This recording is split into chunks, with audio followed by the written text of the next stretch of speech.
Avec mes temps libres, j'allais dans les grottes. Tout m'a plu, la montagne m'a plu, les sites m'ont plu, les châteaux m'ont plu. Tout m'a emballé. L'Ariège, pour ainsi dire, m'a emballé. Et depuis, j'y suis, vous me direz. J'ai 79 ans. Et en 1952, j'avais 19 ans.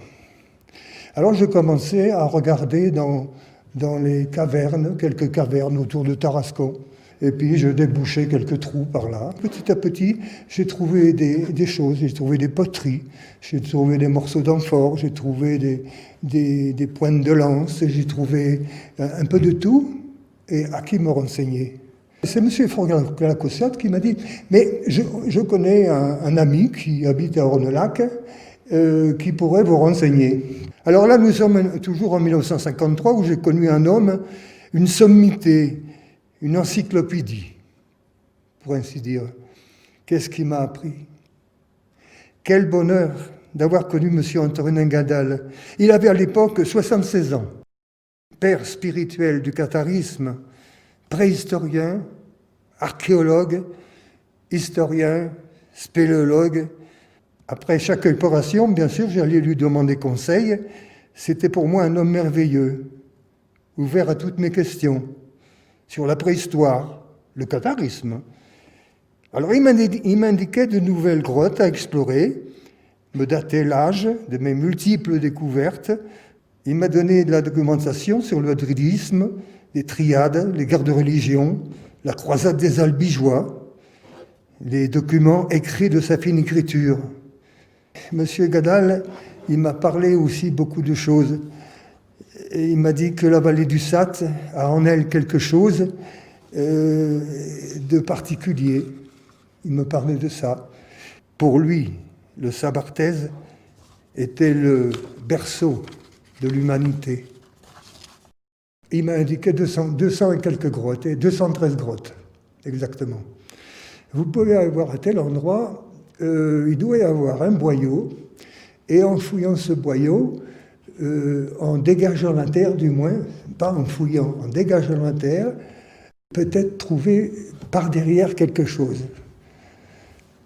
Ben oui, mais où est-ce que c'est ça? Où est-ce que je vais aller moi dans cette grotte? On m'a dit c'est simple, vous rentrez dans la grotte, mais avant, préoccupez-vous de prendre plusieurs thermomètres. Vous les mettez à plusieurs endroits, et vous attendez 10 minutes, un quart d'heure. Alors, je me demandais, en moi-même, qu'est-ce qu'il me raconte là? Pas folle la bête. Au bout de 10 minutes, un quart d'heure, l'endroit le plus chaud avait été habité par l'homme préhistorique. Pas croyable. Et là, à l'endroit le plus chaud, à chaque fois, je trouvais quelque chose. Au fil des années, toutes mes trouvailles venaient garnir les vitrines du musée d'Ornelac. Au fur et à mesure de mes découvertes, M. Gadal, il les regardait, il les classait, il les notait, et on les mettait dans ce musée d'Ornelac, anciennement à la BNP. Le musée il comporte 11 vitrines, c'est très intéressant. Une grande vitrine sur la minéralogie, trouvée principalement en Ariège et en Aude, disons. Une deuxième vitrine de la paléontologie, les fossiles, il y en a pas mal aussi. La vitrine numéro 3, ce sont des ossements d'animaux, d'ours de caverne, un peu de tous les animaux, de bosses, de tout ce qu'on peut trouver dans la région. On trouve des pendentifs, on trouve des colliers, il y a un peu de tout.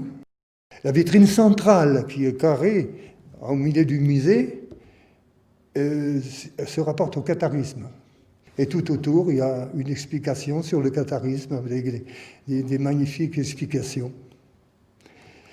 Voilà en gros le musée. Une idée était en train de germer, de mûrir dans l'esprit de M. Gadal. C'était l'espoir que je poursuive la spéléologie, la préhistoire, les recherches médiévales, continuer le travail qu'il avait commencé. L'idée de M. Gazelle, c'était de concrétiser quelque chose.